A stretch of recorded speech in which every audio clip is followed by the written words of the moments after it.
Just because you can make something from scratch doesn't always mean it's gonna be better than store-bought stuff. Now, I got a bunch of experience making all sorts of different types of condiments right back from my private chef career and just from making videos for the past 5 or so odd years. So what we're gonna do today is take a look at the most popular condiments on the market and figure out whether or not they're worth making from scratch or if you should just buy them from the store.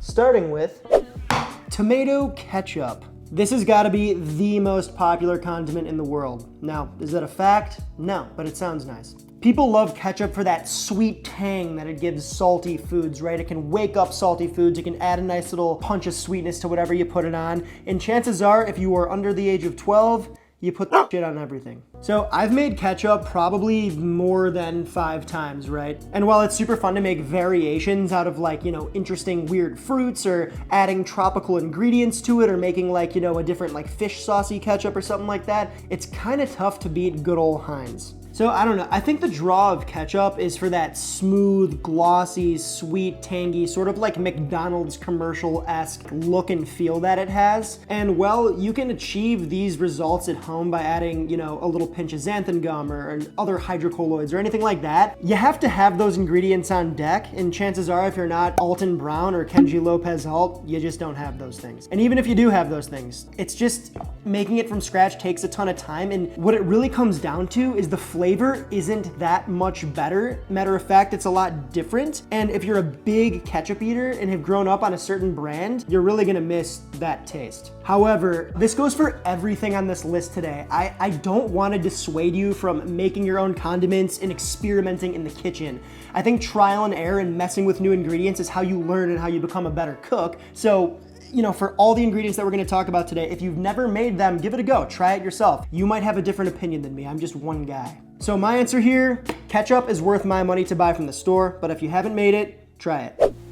Mustard. This isn't like ketchup where there's kind of like one version of ketchup, right? Mustard is vast. The family tree of mustard is a big one. Okay, so a couple things we got here. We got our classic American mustard. This is kind of the most bare bones mustard and is the reason why a lot of people don't like mustard. Now, I personally like this stuff, but if you haven't tried any of the other artisanal or just different mustards out there, highly recommend it. Making mustard in general, minus some seed soaking time, which is completely inactive, is pretty straightforward and easy. So if you haven't done it, I highly recommend giving it a go. It's kind of a fun little project. However, some mustards are definitely harder to make than others and take a lot more time. Say, for example, Dijon. Now, if you're like me and you like that kind of like nasal passage clearing mustard spice, that spice that kind of punches you behind the eyes, you can't do much better than mixing your own mustard and making it from scratch. It's gonna hit a lot harder. If you need a mustard like Dijon or something smoother, or like just a yellow mustard for a hot dog or something, buy it. If you're looking for something a little more interesting with twang and spice for a nice sandwich or anything else,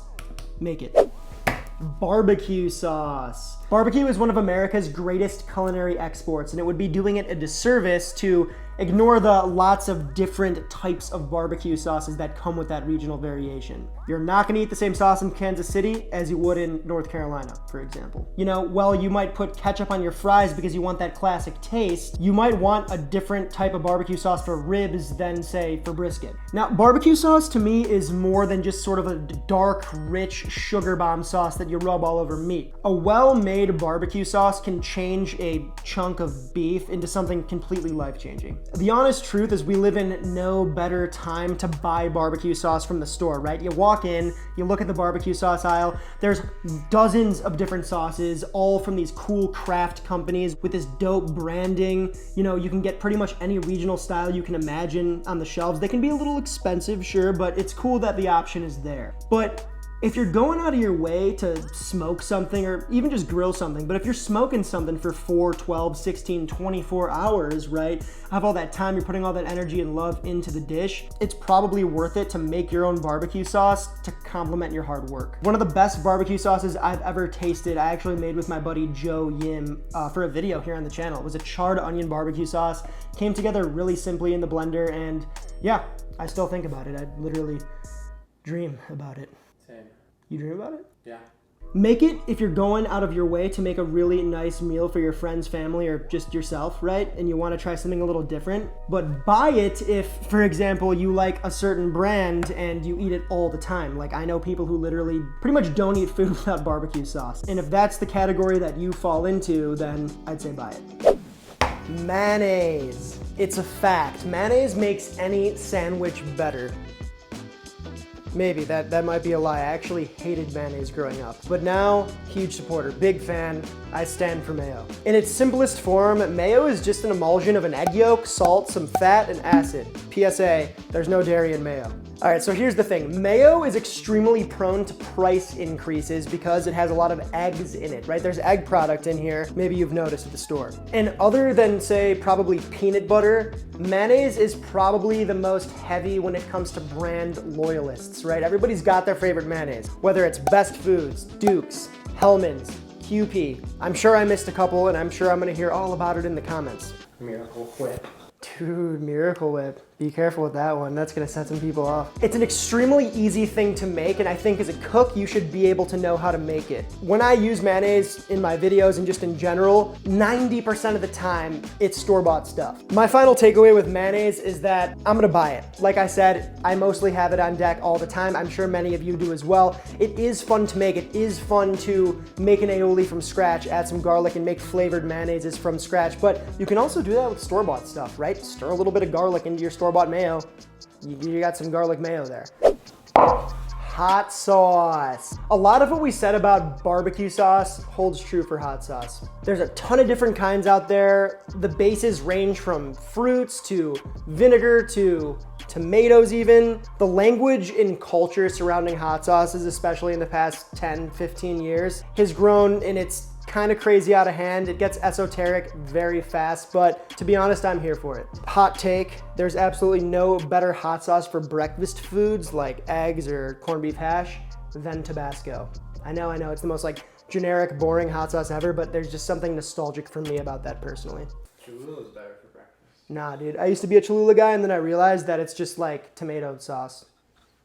No hate, Cholula. Hit me up. Final takeaway, hot sauce is worth making. I think you can learn a lot of great kitchen lessons while you're making it, and you can make some really interesting stuff. Now, it's cheap. Depending on the brand, of course, it's cheap. When you want hot sauce and you need it, I always have store-bought hot sauce in the house, but I like to make it a lot of the times too. So, hate to do this to us, asterisk, make it and buy it. Sour cream or creme fraiche.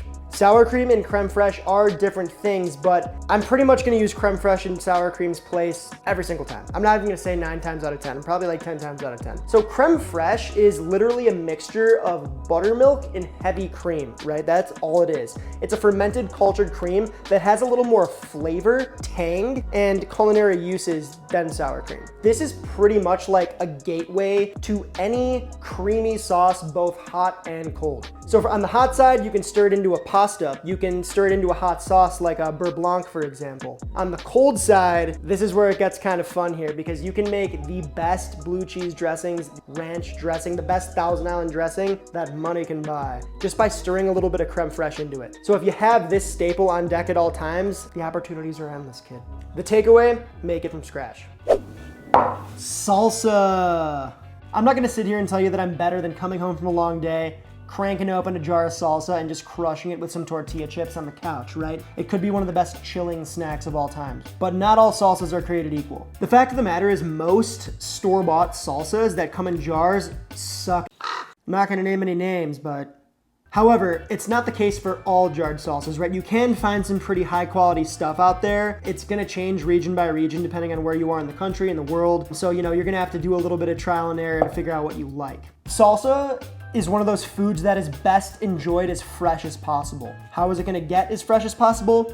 By getting the ingredients yourself and making it. And it's really not that hard, right? It can be as easy as throwing things in a blender and blitzing it up or pulsing it up to keep it chunky, whatever you like. Maybe you have to throw some things in the oven and char them up. Maybe you wanna toast some chilies. Maybe you wanna soak those chilies. I'm not gonna tell you how to live your life. What I will say is fresh salsa is just, to use the overused term, it hits different, all right? It's hitting different today. Takeaway. make your salsa. Give it a go if you've never made salsa before. It's supremely better. You just gotta be sure to season it. Remember, cold food needs more salt. A lot of the times when people make salsa at home, no, it doesn't taste as good as the stuff from the restaurant or the store. That's because they add a lot of acid and salt, maybe a pinch of MSG too. Salsa, make it. Chili crisp, or just chili oil. This stuff is having a serious moment right now. I know there was a bunch of beef going around like that David Chang started when he tried to like sue someone, I don't know. Well, there are a variety of brands out there, right? From really expensive, kind of like cool kid chili crisps to the more classic stuff. This has been a staple condiment in the lives of many people since way before social media. While it is relatively simple to make a good chili oil, I've seen it go horribly wrong a lot. And that's mostly because people tend to not realize what they're dropping the hot oil to. Oil is extremely dangerous, right? I have oil burns to this day from a long time ago, and it's not fun. That's not to say you're gonna burn yourself every time you make it. It's just, it's a mess, and be sure to use a tempered glass jar if you're gonna use a glass jar to store your chili oil, especially if you're pouring the hot oil into it, or else it could shatter and explode everywhere. And the mixture of hot oil and broken glass is something out of a horror movie, but really it's like from hell. It's from the depths. It's not a good thing to clean up. While I might make a batch of chili oil every now and again just for funsies, it can be a mess, it can be dangerous, and some people just do it really, really, really well. So for that reason, I'm gonna say buy your chili oil. Salad dressing, or vinaigrette if you wanna be a fancy boy about it.